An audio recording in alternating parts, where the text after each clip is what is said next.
Como vão vocês, meus queridos e minhas queridas? Mais uma vez, estamos no ar. E o último programa da série Planejando o Brasil, parte 4, final, que nós vamos abordar hoje no seu canal Ponderando com Caju. Portanto, sejam todos muito bem-vindos. Não importa se você vem da manhã, vem da tarde ou vem da noite. O importante é que prestigie esse nosso trabalho de conhecimento da realidade brasileira. Eu preciso fazer um esclarecimento inicial, que é o seguinte.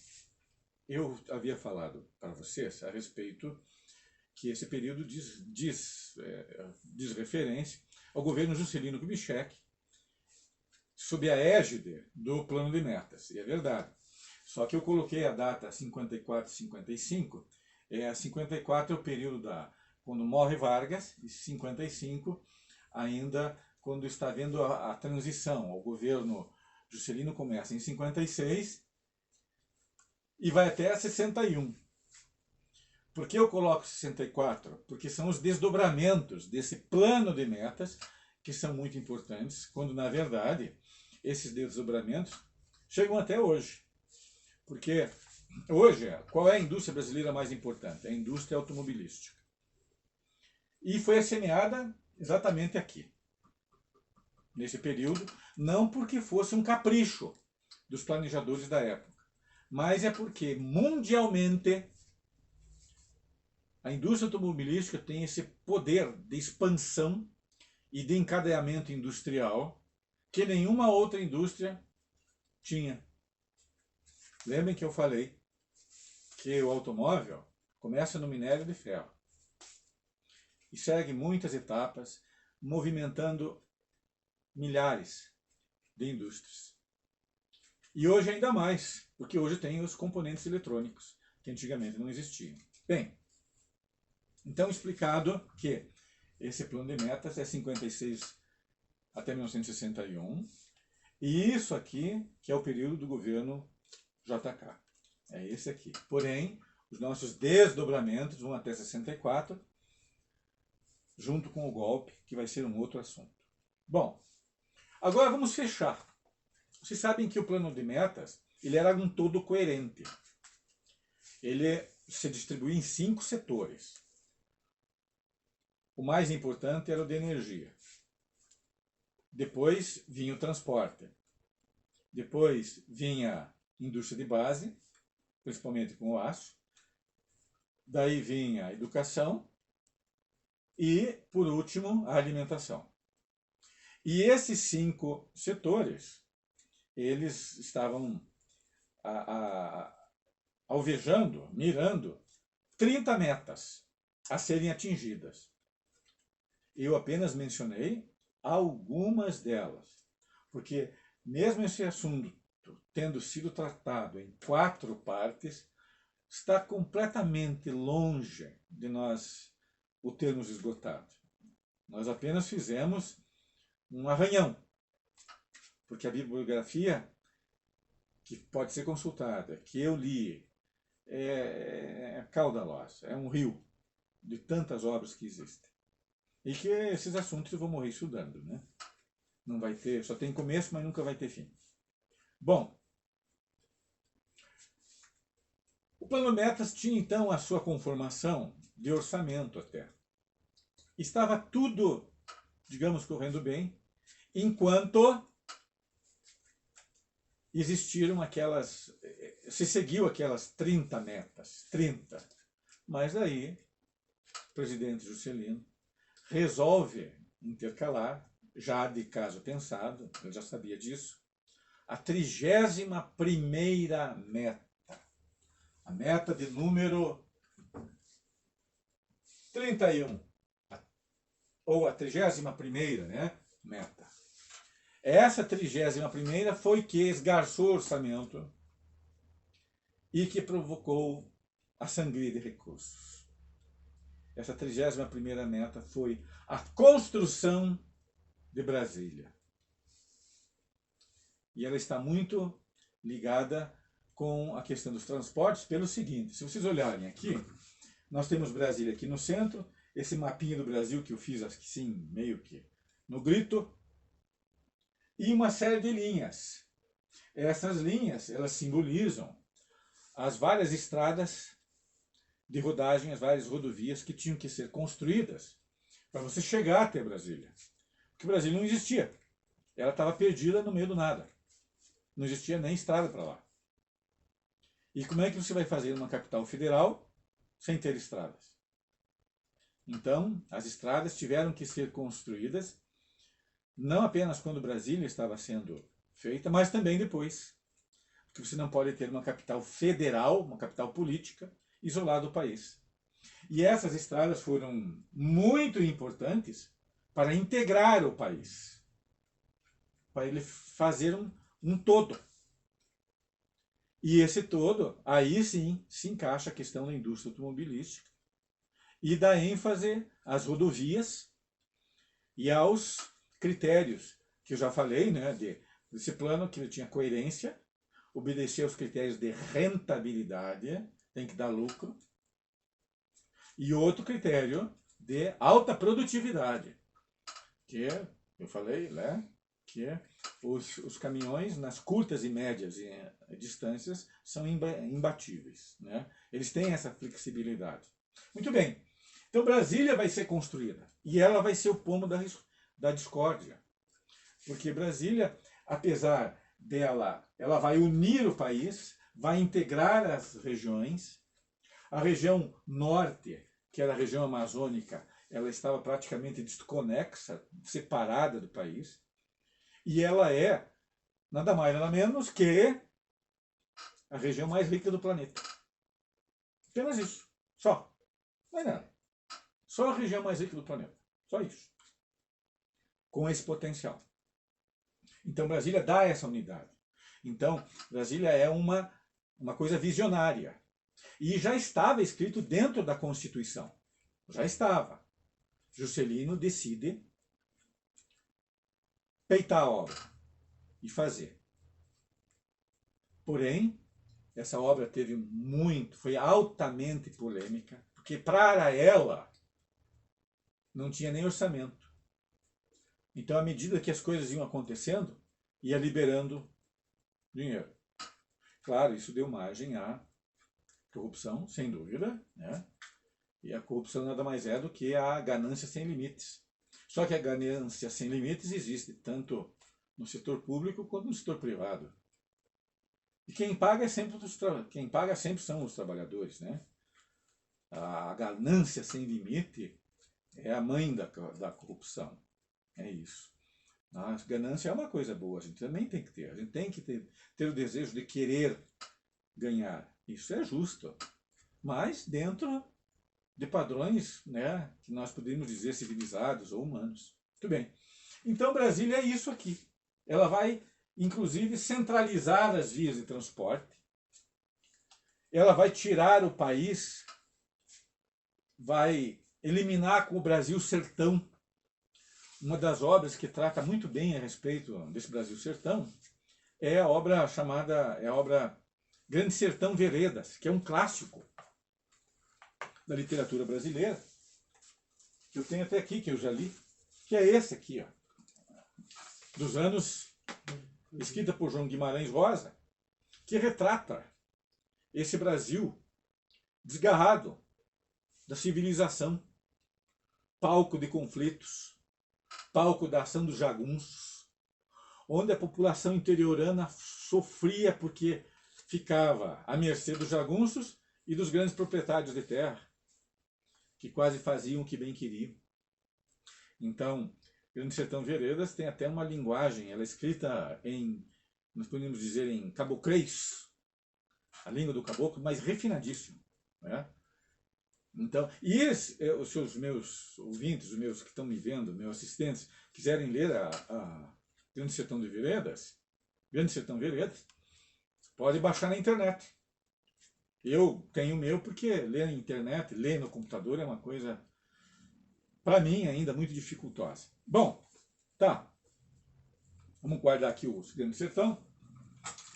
E esse Brasil foi integrado e passou a ser o Brasil moderno. Só que, como eu disse, aí, naquela, como eu disse, o palco da corrupção, porque aí se formam também as grandes empreiteiras. As grandes empreiteiras, elas vão surgir aí e vão se desenvolver aí. Mas tirando esse aspecto negativo, Brasília representa o futuro e representa a quebra daquele Brasil caboclo, aquele Brasil Jeca Tatu, que está escrito, muito bem retratado, também em Monteiro Lobato, que Jeca Tatu era uma pessoa prostrada, que achava que nunca era possível fazer nada, prostrada pela subnutrição, pela doença e pela ignorância. E os interiores eram isso. Tanto é que os interiores brasileiros eram profundamente afetados pela varíola, a febre amarela. Varíola dizimava, às vezes, as cidades. E esse Brasil moderno, não. Vai trazer a possibilidade da medicina, de trazer, trazer também o conforto das vacinas. Esse Brasil sertão era um país, era um Brasil que a média de idade daquela época talvez nem aos 50 anos chegasse. Quem dissesse que tinha 50 anos já era considerado um ancião. Eu seria um ancião naquela época. Então Brasília tem essa particularidade da unidade de país, formar um mercado nacional e unificar norte, sul, leste e oeste. E aqui as rodovias, daí elas venceram, né? E as ferrovias ficaram para trás. Bom, e de onde é que veio o dinheiro para construir Brasília? Veio de duas fontes. Primeiro, a Previdência Social, veio dinheiro da Previdência, porque naquela ocasião nós tínhamos, por exemplo, 10 trabalhadores trabalhando para um que ia se aposentar. Então, quer dizer que o recurso que você ia ocupar para pagar os proventos eram muito abundantes. Então, inclusive, se entrou nesse caixa da Previdência para construir essa obra extraordinária de dizer que o Brasil não é mais um Jeca Tatu. Nós somos capazes de construir um futuro com indústrias, com grandes hidrelétricas, pagando, evidente, o preço, né? Infelizmente. Mas a gente tem que avançar. Tem que avançar, tem que progredir. Bom, então das fontes de recursos foi a Previdência. E a outra, meus queridos, o próprio Juscelino dizia, tirei os recursos do nada, da minha imaginação. Assim que ele falava, uma das grandes biografias do Juscelino, é essa aqui, do Cláudio Bujunga, que retrata a vida de Juscelino e de onde ele retratou, né? Onde é que ele tirou os recursos da imaginação? Uma coisa muito simples. Emissão monetária. Mandou a Casa da Moeda imprimir dinheiro através da conta movimento do Banco do Brasil, que debitava ali. E assim foi. E Brasília foi feito num tempo de recorde de 4 anos, trabalhando 24 horas por dia. E Juscelino pegava o avião no Rio de Janeiro, de madrugada, e ia vistoriar as obras. Juscelino, ele era, como é que nós podemos dizer? Era elétrico. O homem era elétrico mesmo. Né? Então, não é o homem que forja a situação. É a situação que pede o homem correto para aquela situação. Eu acho que até já comentei isso. Guardemos Juscelino. Bom, então, a emissão monetária. Então teve inflação, porque pressionou a demanda para cima e a oferta estava mais limitada. E também teve endividamento. Mas na concepção de Juscelino e de sua equipe, o endividamento não era um problema tão grave assim, porque as fábricas que iriam chegar, as hidrelétricas que iam ser construídas, as hidrelétricas, as usinas siderúrgicas, a indústria automobilística, a autopeça, usinas de cimento. Inclusive, houve metas para atingir no setor naval. Isso ia pagar qualquer dívida. E, de certo ponto, é verdade, porque uma coisa é você ter uma dívida que se torna financeira, e outra coisa é quando você tem uma dívida que constrói fábrica que vai pagar para frente, trazer o progresso e o futuro. É muito diferente. Então, meus queridos, Brasília é a 31ª meta e vai fechar o nosso assunto planejando o Brasil 4. E daí sim, também Brasília estava preso ao contexto porque ela ia, digamos, sintetizar tudo isso. Aqui estava a questão do transporte, da unidade do país, do mercado nacional e de uma nova capital longe da influência de Rio e São Paulo. Que tudo era Rio e São Paulo. Tudo ia para eles. Brasília permite que você distribua também esses recursos para outras regiões. Então, são os aspectos positivos que tem. E também, lógico, como eu citei, alguns dos negativos. Né? Tudo é assim, né? Tem um aspecto bom e outro aspecto ruim ao mesmo tempo. É inseparável uma coisa da outra. Ora, então vejam, esse plano de metas, ele acontece por quê? Porque essa indústria leve cresce muito mais que essa indústria pesada, e é justamente essa diferença aqui que nós vamos ter. Porque esse plano de metas precisou ser concebido. Foi por isso. E uma última pergunta é, mas o Brasil agrícola acabou? Não, porque a mercadoria agrícola brasileira mais importante naquela época era o café. E o café entrou em crise por causa da crise de 29 e depois da Segunda Guerra Mundial. Mas daí o café estava também, terminada a Segunda Guerra Mundial, os preços do café estavam se recuperando, assim como de outros produtos primários.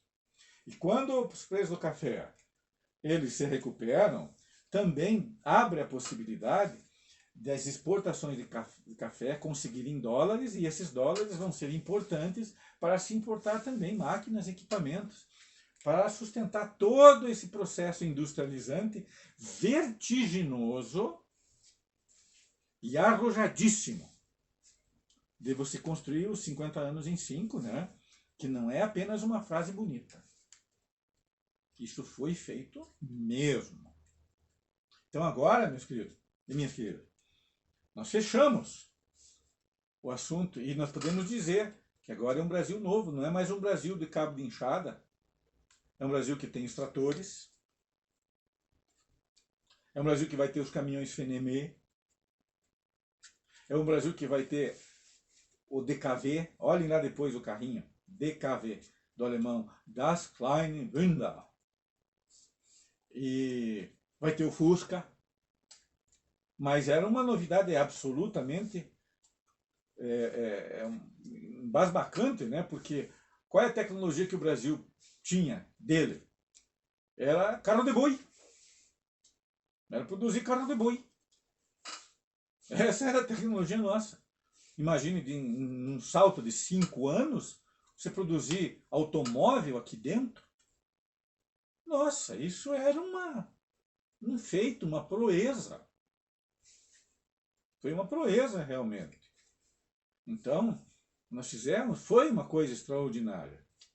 E hoje em dia estão faltando também esses sonhos, porque muita coisa precisa ainda ser feita. O plano de metas não pensou em tudo. Ele desbravou o caminho. Então, e hoje precisam outros planos. Então, fechando a questão dos produtos primários. O café estava se recuperando e ele também ajudou, de uma certa forma, né, a juntar as divisas que eram importantes para essa indústria que estava tomando o lugar da agricultura. E daí, para nós fecharmos com chave de ouro, Eu termino cantando uma musiquinha, que é o fecho do plano de metas e do governo Juscelino Kubitschek, que era assim: fizemos a última viagem, fui lá pro sertão de Goiás, fui eu e o Chico Mineiro, foi também o capataz. Viajemos muitos dias para chegar em Ouro Fino. Por que eu cantei? Porque essa música é o Brasil que foi sepultado. Foi realmente a última viagem. Que nós passamos uma noite numa festa do Divino. Esse era o Brasil antigo, que ficou para trás e foi sepultado. Agora é o Brasil moderno. O capitalismo contemporâneo. E, meus queridos e minhas queridas, encerramos nosso assunto Planejando o Brasil. Agradeço a vocês a imensa paciência que tiveram e aqueles que gostaram. Meus queridos, minhas queridas, deixem os likes e vamos continuar trabalhando. Até a próxima.